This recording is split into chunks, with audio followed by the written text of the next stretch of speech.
Assalamualaikum warahmatullahi wabarakatuh. Perkenalkan, nama Miftah Fikri dengan NIM 18004196. Di sini saya akan menjadi seorang guru, akan menampilkan sebuah keterampilan dalam membuka dan menutup pembelajaran. Itu yang pertama. Yang kedua, keterampilan menjelaskan. Yang ketiga, keterampilan memberikan diskusi. Yang keempat, keterampilan bertanya. Yang kelima, memberikan keterampilan dalam memberikan variasi. Baiklah, di sini saya akan memulai dalam keterampilan membuka dan menutup pembelajaran.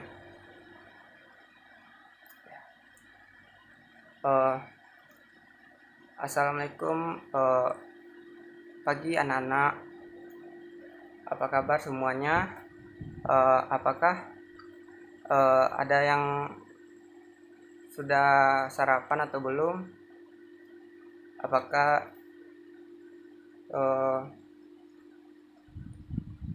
ingin maksud Bapak di sini ingin dalam artian semangat dalam belajarnya. Ya, Bapak harap semua anak-anak semangat ya dalam melaksanakan pembelajaran kita hari ini. Baiklah, Bapak yang pertama, Bapak akan mengambil absen dulu bagi yang hadir sekarang ini. Yang pertama, Bapak sebutkan dulu ya. Bapak ambil buku absen nih, buku absen. Bapak panggil satu-satu. Coba nanti Bapak panggil, nanti bilang saya hadir Pak. Bapak panggil ya. Yang pertama, Rafa. Apakah hadir? Oh ya, hadir tuh. Rafa hadir. Yang kedua, Rianda. Hadir? Oh, hadir. Yang ketiga, Kurnia Sandi. Apakah hadir orangnya? Hadir. Zulfatli Azim. Kok nggak ada Zulfatli Azim? Nampak Bapak yang apakah dia sakit atau dari teman-teman ada yang tahu gimana Azim? Ada kabarnya? Mungkin dia absen. Bapak tulis alfa di sini. Tidak hadir. Yang kelima, Anidri Ainum. Oh, hadir. Yang keenam, Muhammad Irwan. Muhammad Irwan juga tidak hadir nih. Oh, kata Rafa dia lagi sakit Pak, kata dia. Oh, jadilah Bapak buat di sini keterangannya sakit. Baik. Sebelum Bapak mau menjelaskan, Bapak ingin memberikan sebuah games. Kenapa Bapak memberikan games? Bapak lihat dari tadi banyak yang kurang semangat dalam belajar ya. Bapak lihat tadi ada kelihatan murung mukanya atau lagi tidak bersemangat kayaknya. Mungkin pagi ini sebelum memulai pembelajaran, alangkah baiknya Bapak memberikan sebuah games supaya otak kita refreshing dalam menjalankan pembelajaran yang akan Bapak mulai pada pagi hari ini. Gamesnya itu berupa yang simpel-simpel saja. Games ini bertujuan untuk mengasah otak atau melatih konsentrasi kita dalam berpikir. Nah, dalam melatih konsentrasi kita dalam berpikir itu nantinya akan terpacu untuk semangat untuk belajarnya, gitu. Ya, Bapak akan memulai gamesnya. Gamesnya sederhana kok. Seperti kayak gini. Kalau Bapak menyebutkan kepala, dipegang kepalanya ya. Nanti kalau Bapak bilang hidung, dipegang hidung. Kalau Bapak menyebut mulut, pegang mulut. Atau telinga, Bapak nyebutkan telinga, dipegang telinganya. Semua itu Bapak lakukan untuk melatih konsentrasi kalian. Bapak di sini kalau Bapak menyebutkan pegang mata, dan yang Bapak pegang ini rambut, bukan mata. Kalau Bapak bilang pegang mata, ya pegang mata, bukan dituruti Bapak ya. Ya, di sini coba kita praktekin sebuah gamesnya 3 kali lah kita games supaya tidak lama-lama dalam memulai pembelajaran kita. Bapak lakukan dengan cepat ya. Kalian harus cepat juga merespon perintah dari Bapak. Ya, pertama coba pegang mata. Nah, tuh ada yang salah itu. Si Zulfat Liazim dia pegang telinga. Alah. Coba Zulfat Liazim lebih berkonsentrasi dalam berpikirnya supaya nanti mudah dalam menerima informasi yang Bapak berikan. Ya, coba kita praktekkan sekali lagi. Coba kalian pegang hidung. Nah tuh ada satu lagi, Rafa Yadi. Dia memegang yang diturutin sama Bapak tadi. Padahal Bapak nyuruh bilang pegang hidung. Dan yang dia pegang adalah telinga. Nah, itu lebih konsentrasi lagi dalam mengikuti perintah Bapak ya. Jangan ikuti apa yang kamu lihat. Anak-anak yang semua lihat harus konsentrasi. Itu intinya. Coba kita lakukan sekali lagi untuk mengetes apakah dari anak-anak semua konsentrasi dalam melakukan ini. Ya, coba pegang mulut. Nah, itu bagus. Bapak cukup senang sekali. Semua dapat berkonsentrasi dalam memegang mulut dan tidak mengikuti Bapak yang memegang hidung. Nah, begitu. Gimana gamesnya? Menarik tapi simpel kan? Cuman gitulah. Guna games itu untuk melatih berkonsentrasi dalam berpikir. Itu gunanya.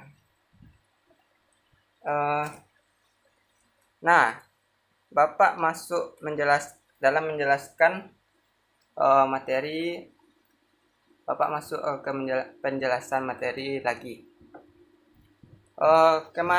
Minggu kemarin ada ingat materi yang Bapak berikan? Oh, tidak. Banyak yang tidak ingat ya. Sedikit Bapak ulas. Minggu kemarin itu Bapak menjelaskan tentang perangkat keras dan perangkat lunak. Nah, perangkat keras itu, nih materinya Bapak ulang sekilas saja ya, pengertian kayak jenis-jenis supaya lebih paham uh, tentang materi minggu lalu. Nah, kalau udah paham, baru kita masuk ke materi selanjutnya, gitu. Nah, yang materi minggu lalu kan tentang perangkat keras atau hardware. Nah, hardware ini berfungsi untuk menjalankan suatu program yang diperintahkan software dalam misalnya hardware ini perangkat kerasnya. Perangkat kerasnya itu terdiri dari yang pertama prosesor. Kalau tidak ada prosesor, tidak akan bisa dalam menjalankan software-softwarenya tersebut. Prosesor ini bisa dibilang kayak otaknya suatu komputer. Nah, yang kedua RAM. RAM ini seperti kayak kartu memori yang fungsinya untuk menyimpan data sementara dalam menggunakan komputer, dalam menjalankan komputer. Nah, yang ketiga mainboard. Mainboard ini berfungsi seperti tempat papan atau alat yang seperti kayak papan gitu, yang berisi di dalamnya ada CPU, menghubungkan CPU,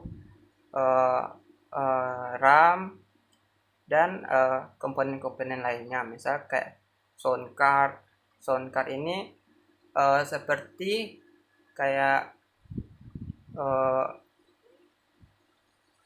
untuk mengatur suara di komputer tersebut. Nah, kita masuk ke pembahasan software lagi. Software ini semacam perangkat lunak di dalam komputer.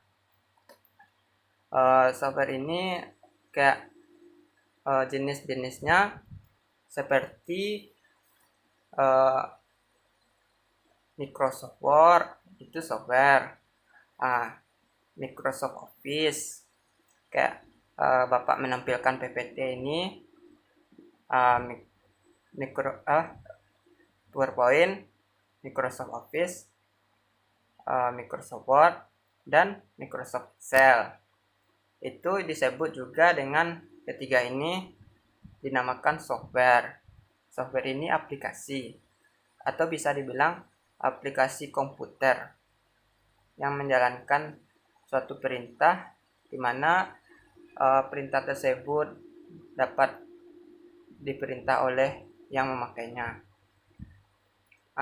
Nah, kalau di aplikasi internetnya seperti Google Chrome, Firefox, dan Internet Explorer.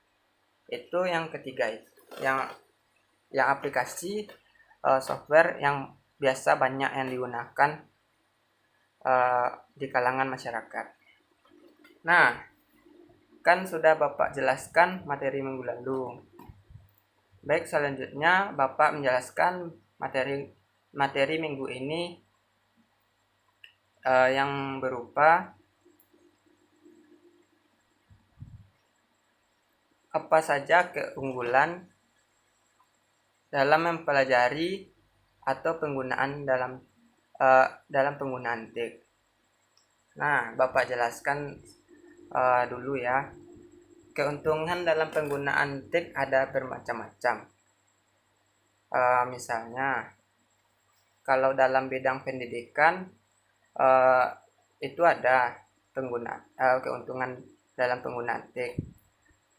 Misalnya kalau dalam penggunaan keuntungan penggunaan TIK di dalam bidang pendidikan, keuntungannya adalah informasi yang dibutuhkan akan semakin cepat dan dapat mudah diakses untuk kepentingan kependidikan. Nah, contohnya di sini kita dapat kayak mencari informasi atau mencari tugas lewat internet. Terkadang kan kita tidak tahu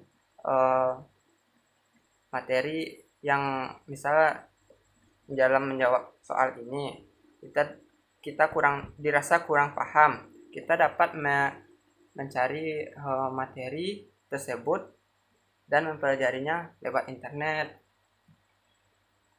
Dan di masa COVID sekarang ini kita dapat mengumpulkan tugas atau kayak semacam sarana dan prasarana dalam melaksanakan pendidikan kita. Misalnya dalam mengumpulkan tugas, dalam Zoom meeting bisa juga. Kita kan dapat melihat guru menjelaskan di Zoom meeting itu. Nah, yang kedua, keuntungan penggunaan TIK di dalam bidang perdagangan. Maksudnya di sini kan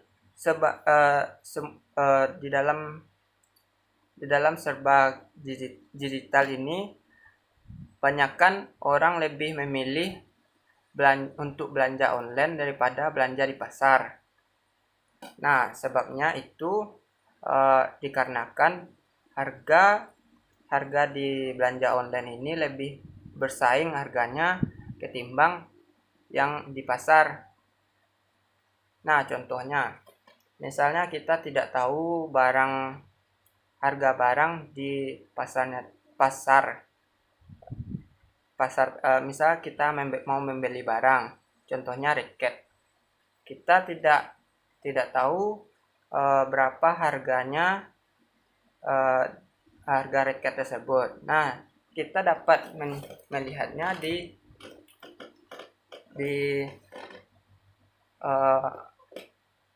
belanja online tersebut, misalnya seperti Lazada atau Shopee.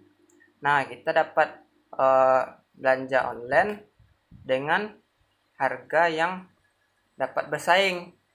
Kalau kita belanja di pasar, kita tidak tahu berapa harga yang ditawarkan atau kita dapat membelinya kemahalan gitu. Lebih baik kita kalau menurut Bapak sih lebih baik kita untuk membeli barang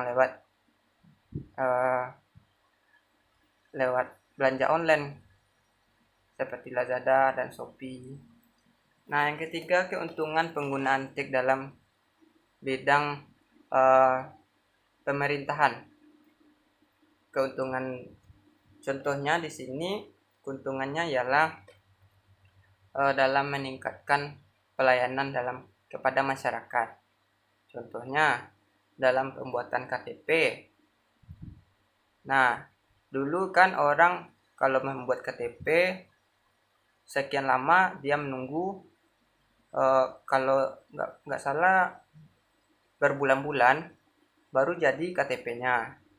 Nah, kalau sekarang lebih mudah dalam mengurus KTP. Kita cukup mengisi format yang ada di internet. Nah, dalam beberapa minggu atau 2 minggu KTP kita langsung jadi dan langsung dicetak. Nah, begitulah yang keuntungan kita rasakan dalam penggunaan TIK di bidang pemerintahan ini. Nah, yang keempat, keuntungan penggunaan TIK di dalam bidang kesehatan. Nah, keuntungan penggunaan TIK dalam bidang kesehatan ini contohnya seperti misalnya kita mau berobat. Nah, kan di sistemnya itu kan nama kita sudah terdata di BPJS. Nah, kalau tidak kita mendaftar di BPJS, kita akan kesulitan dalam mendapatkan fasilitas kesehatan. Nah, dari situ fasilitas penggunaan TIK ini dapat digunakan dalam bidang BPJS tersebut. Nah, kan semua data-data BPJS itu diatur dalam penggunaan TIK. Nah, itulah kita rasakan keuntungan penggunaan TIK di sekarang ini. Nah, dari sekian Bapak yang Bapak paparkan, dari penjelasan Bapak yang paparkan tadi, apakah dari anak-anak semua ada yang dirasa kurang paham atau tidak? Oh, gimana? Ada yang kurang paham rupanya. Coba tunjuk tangan. Yang gini tangannya. Kalau yang tidak paham. Coba. Jangan malu-malu kalau bertanya itu. Cobalah. Bapak suruh ini tunjuk tangan biar tidak keroyokan, mainnya keroyokan. Nah, coba tunjuk tangan, nggak usah malu-malu. Ayo.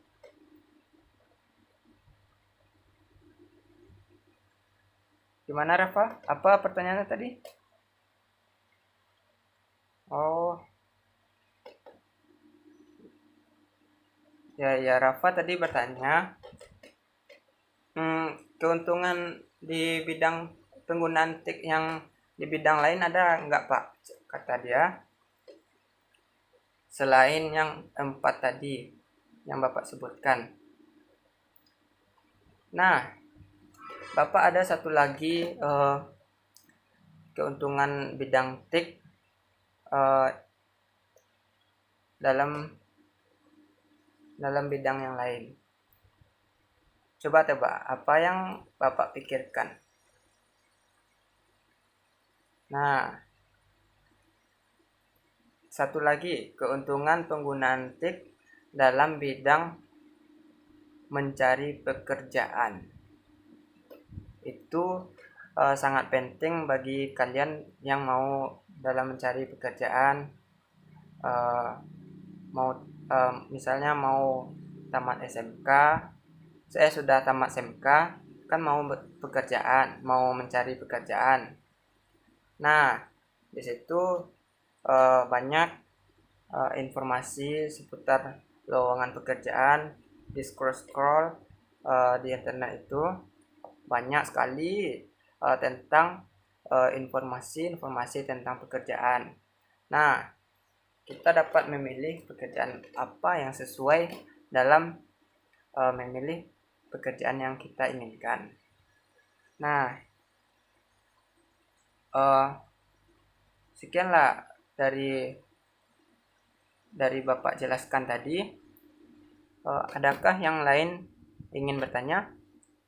Anak-anak Bapak?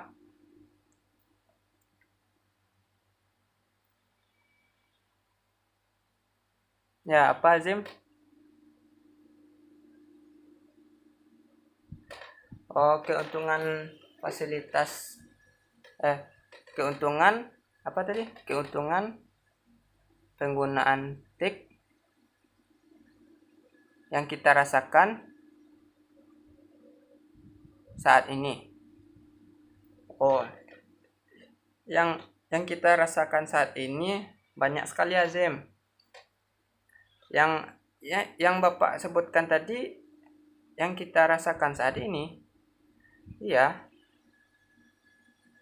Ya, yang kita rasakan ini sangat banyak sekali di dalam kalau Bapak sebutkan itu, kalau Bapak sebutkan semuanya, nggak mungkin rasanya. Mungkin Bapak akan sambung di minggu depan kalau ingin ketahui ya. Bisa nanya Bapak di minggu depan, di minggu depan aja ya. Nah, Bapak simpulkan, keuntungan kita mengetahui keuntungan TIK ini ialah kita dapat termotivasi dalam mempelajari TIK ini. TIK ini semacam pelajaran yang tidak ada habis-habisnya, yang tidak luput dari perkembangan zaman. Nah, TIK ini sangat berperan dalam dunia modern. Nah, oleh sebab itu kita tidak boleh menganggap remeh teknologi ini, atau tidak boleh tidak boleh kudet ya. Tidak, kita harus update apapun informasi yang kita dapat di internet tersebut, supaya kita tidak ketinggalan zaman dari yang lain-lain gitu. Nah,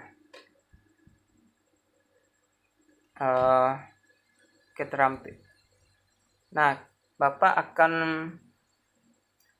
masuk ke keterampilan diskusi. Diskusi ini Bapak akan membagi kelompok. Antara kalian kan agak ada berapa ya? Ada 24 orang semua. Nah, Bapak akan membagi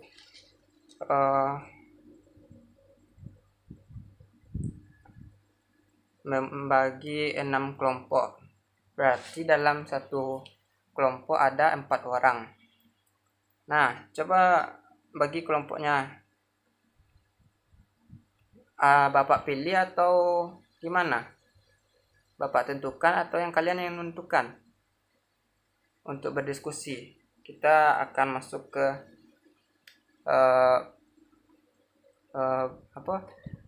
ke pembelajaran diskusi. Nantinya akan ada tugas per kelompok. Gimana? Bapak yang nentuin. Baiklah. Nanti kalau kalian yang menentuin, berak sebelah ya kelompoknya nanti. Yang di sini kelompok yang pintar, yang di sini kelompok yang malas-malas saja. Gak seimbang jadinya. Nah, Ivandri Rafayadi kelompok 1 ya. Yang Reanda kelompok 2. Zulfadli Azim kelompok 3. Anidri Ainum kelompok 4.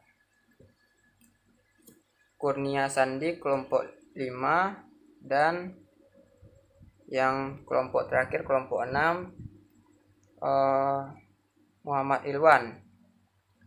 Nah, coba dari 6 kelompok yang tadi Bapak sebutkan itu bergabung dengan rekan-rekan yang lain.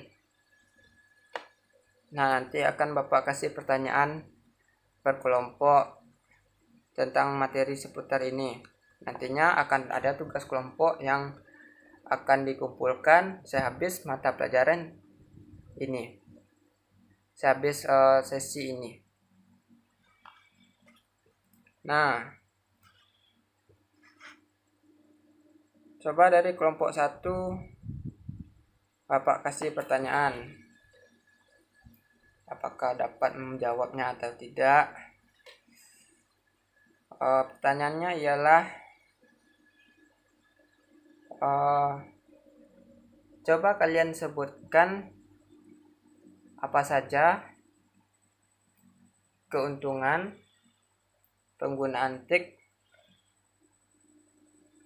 yang ada di rumah kalian. Atau gini aja lah, ganti pertanyaannya. Coba sebutkan barang-barang yang ada unsur-unsur TIK-nya di rumah kalian.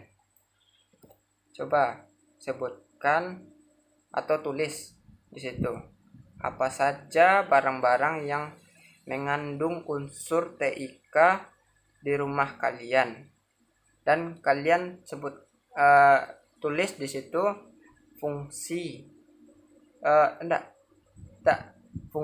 tidak fungsi apa yang kalian rasakan dalam memanfaatkan barang yang mengandung unsur TIK tersebut. Coba tulis, nanti Bapak periksa apakah betul atau tidak.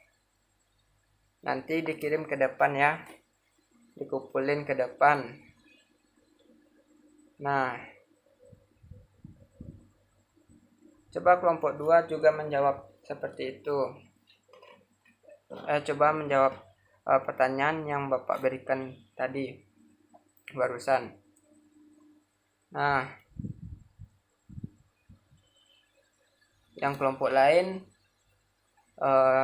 juga nyimak ya. Nanti kelompok 1 dan kelompok 2 menyerahkan jawabannya kepada Bapak. Nanti Bapak bacakan dan kelompok lainnya menyimak. Gimana kelompok 1 dan kelompok 2? Apakah sudah? Sudah. Oke. Baik. Kumpulin ke depan. Nah, kelompok 1 menjawab barang-barangnya ialah seperti komputer, kata dia. Komputer. Nah, komputer ini sudah pasti kalau ada yang misalnya kalau di rumahnya kalau ada komputer ya sudah pasti ada unsur-unsur TIK di dalamnya. Nah, yang kelompok 2 menjawab televisi yang ada internet, dalam kurung smart TV. Ya, betul sekali itu. Kelompok 2 hebat.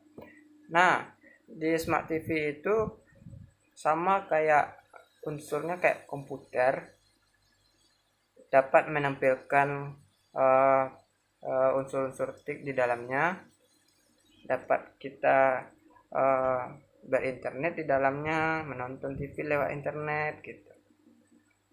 Tapi komponennya tidak sama dengan internet. TV sekarang ini lebih canggih-canggih, tidak berbeda dengan TV-TV yang sebelum-sebelumnya, TV-TV tabung.